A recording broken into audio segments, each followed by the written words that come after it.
Hey everyone, and thank you so much for clicking on this video. My name is Justin, and it's been reported for the last couple weeks, or ever since the Leafs were eliminated really, that Zach Hyman was likely not to return to the Toronto Maple Leafs for next year. But as of today, it is officially announced that the Toronto Maple Leafs have allowed Zach Hyman and his camp to start speaking with some other teams around the league, see if there's interest, how much money he could get on the free agent market, and if there is a fit on another team that is looking to confirm sign him, the Leafs would likely look to move Zach Hyman's UFA rights, which you wouldn't get much in return for that, but it is something as opposed to nothing if he were to leave in free agency. And that would be a move that would likely have to happen before this Saturday, because this Saturday, the Seattle protection lists are due. After that, there is a roster freeze, so none of the teams are able to make any transactions because Seattle needs to look at every team based on their protection list without having the assumption that anything's going to change. And then after that, it's pretty much free agency, so Zach Hyman would be signing with another team. So it's clear that they're on a tight timeline crunch here, and Zach Hyman is allowed to go speak with other teams, and I'm sure there are a lot of teams that are very interested in him, and he's got that ability now, so hopefully they can make something work within the next couple days here. Now, like pretty much everybody in this fan base, I am very upset with this. I want Zach Hyman on the Leafs long term, and if you don't watch the team closely, Zach Hyman is the heart and soul of the Toronto Maple Leafs. He's not the face, he's not the big name. Of course, when you think of the Leafs, you think of Matthews, Tavares, Marner, Nylander, but leave no doubt, Zach Hyman is the heart and the soul of the Toronto Maple Leafs. He goes out and works his butt off every single game. He is the most tenacious player that we've had since I can't even remember.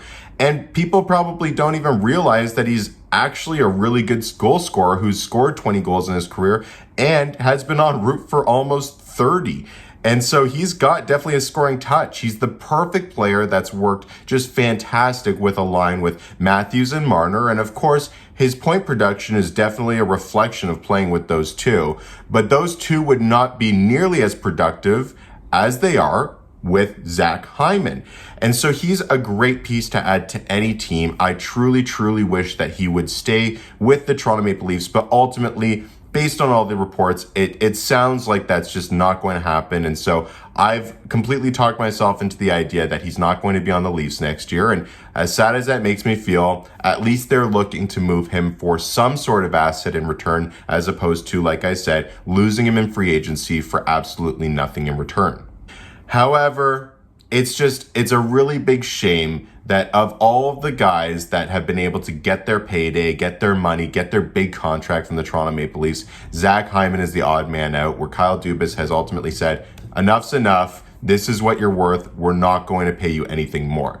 Now, I've talked before about the Big Four contracts and how I view them. And again, I'll reiterate, I don't think that at that time they were a bad use of the money because the cap was expected to go up. We were getting a new team in Seattle. We were getting multiple new TV deals. There was just a lot happening that was proving that the salary cap was going to jump up. And then ultimately there was a pandemic, which made everything now stagnant and nothing is increasing for the next couple years. And ultimately that's the reason why we can't afford Zach Hyman. If there wasn't a pandemic, I have no doubt in my mind that Zach Hyman would get whatever money he's asking for and would remain a Toronto Maple Leaf. I believe that he would want to stay here.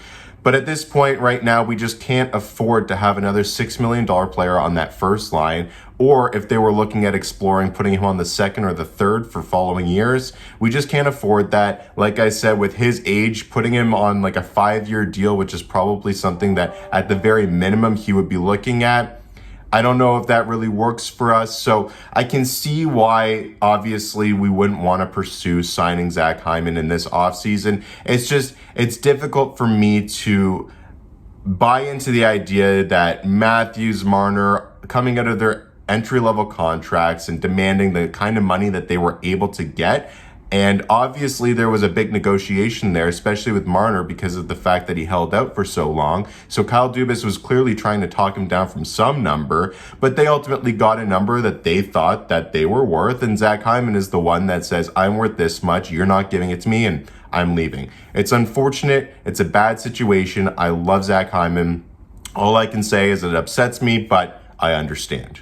What this tells me, though, is that the Toronto Maple Leafs are trying to reprioritize their use of the cap. There's been reports that the Leafs are going to go out and get a big fish this offseason. I don't know who that would be, but I can imagine that it would be someone that's playing on that left wing. The left wing is clearly an area that the Toronto Maple Leafs lack depth. And so it is a little bit of a concern of mine to see who's going to be able to fill those spots. But it's evident now that the Leafs are trying to fill those spots with serviceable players at about probably $4 million or less. We don't have a lot of cap to work with, but if you're not signing Zach Hyman, it's clearly because you want to prioritize that position with a lower cap hit. And I've mentioned this before as well. With Matthews and Marner, that first line left winger does not need to be a star. It does not need to be a big name. It just needs to be someone that, quite honestly, could be extremely cheap, but is just a complementary piece that can play with those two.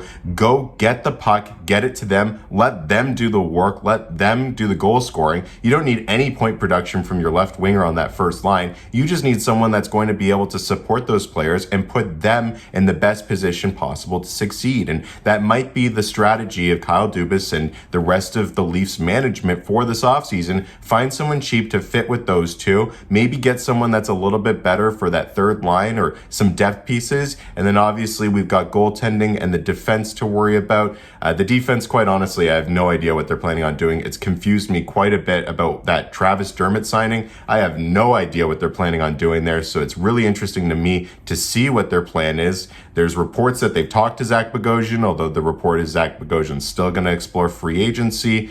I have no idea. It seems that we've already had 6 or 7 guys locked into contracts for next year. Unless they plan on moving one of them, I guess our decor is set, but it's not better than it was last year. So who knows what that is, but I guess time will tell. And we are really coming down to crunch time here. Like I said, the Seattle protection list is due this Saturday. And then after that, we've got a crazy week with the expansion draft, the entry-level draft, and then free agency, which will lead to a lot of deals and a lot of signings. So really intrigued to see what we can do here. But ultimately, again, Zach Hyman leaving, it's upsetting to me. I understand it. I just wish that of all the players, the one that has poured his heart into this team, has worked his butt off, is the heart and soul, and without him, who knows what our identity is or how good we could be. That's how important Zach Hyman is to this team, and we're losing him. It's unfortunate. It makes me sad, but I do believe that Kyle Dubas knows what he's doing, obviously, and will make the proper moves in the offseason to replace a player like that with someone of a similar play style.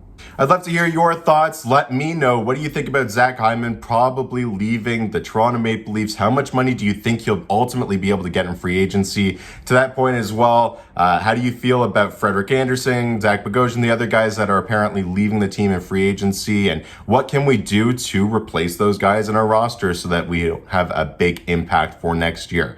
Until then, we've got a very busy couple of weeks here, like I said, so stay tuned for more content because there will surely be a lot of moves and news along the way. And thank you so much for watching. I'll see you in the next one.